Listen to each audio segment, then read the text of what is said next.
Okay, the two graph here shows the standard form of the exponential graph, which is y equal to a to the power x. The difference is the constant a. For this graph, a is more than 1. So for example, you were asked to plot this graph, y equal to 3 to the power x. So it will take the shape of this. So if you notice from this graph, when x is greater and greater, so the y value will increase. When the x value increase, the y value increase.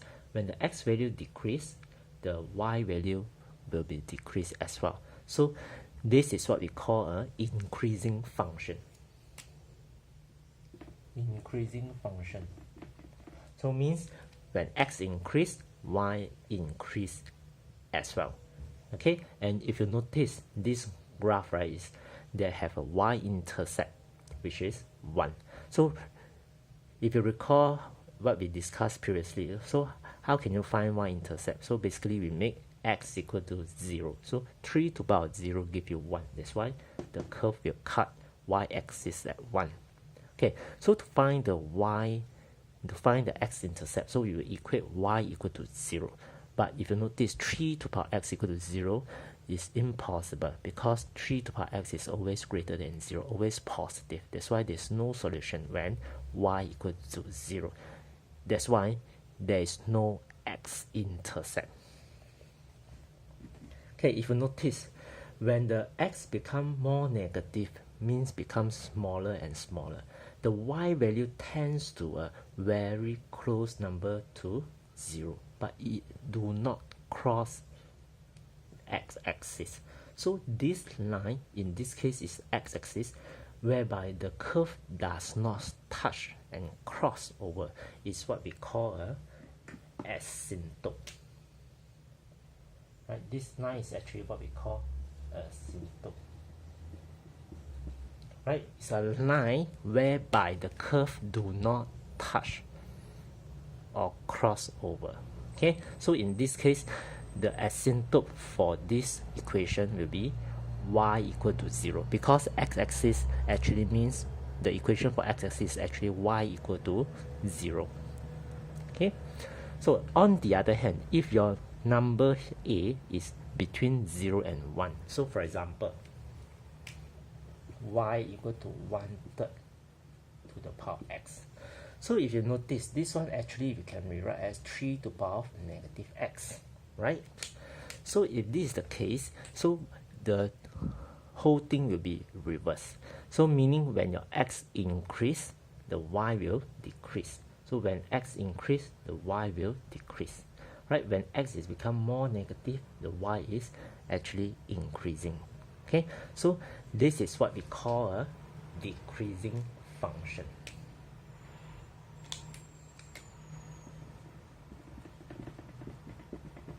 Okay, this is what we call a decreasing function, whereby when x increase, the value of y decrease. This is what we call decreasing function. Okay, same thing, they will cut the y-axis at 1, and there's no x-intercept, and the curve is above the x-axis, because 3 to the power negative x are always positive.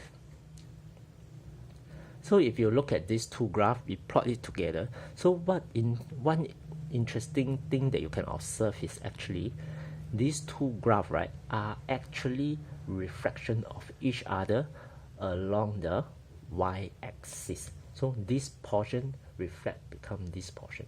This portion reflect become this portion. So this is actually the relation between the two graphs. And since a is any constant, right, as long as it's not equal to 0, not equal to 1, right, you could take a value more than 1 or between 0 and 1.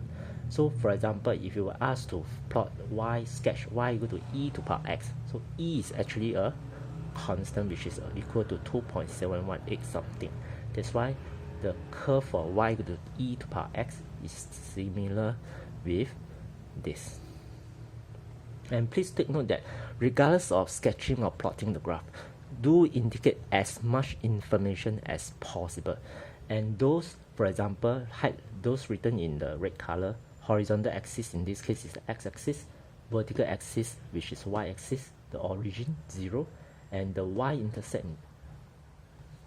okay, right? Those and the equation of the line, right? The graph they plot, you must indicate regardless whether you are plotting or sketching the graph. So this red color indication you must write in every graph, whether you are plotting or sketching the graph. Whereas, for example, in this case, they have a y-intercept, right? So you have to label as well. For certain, depends on how complex is your equation. Some they have x-intercept, some they have y-intercept, some they have turning point, some they have asymptote. So depends on how complex are the equations. But the horizontal, vertical axis, origin, and equation that you are plotting, equation of the graph that you are plotting, you must label.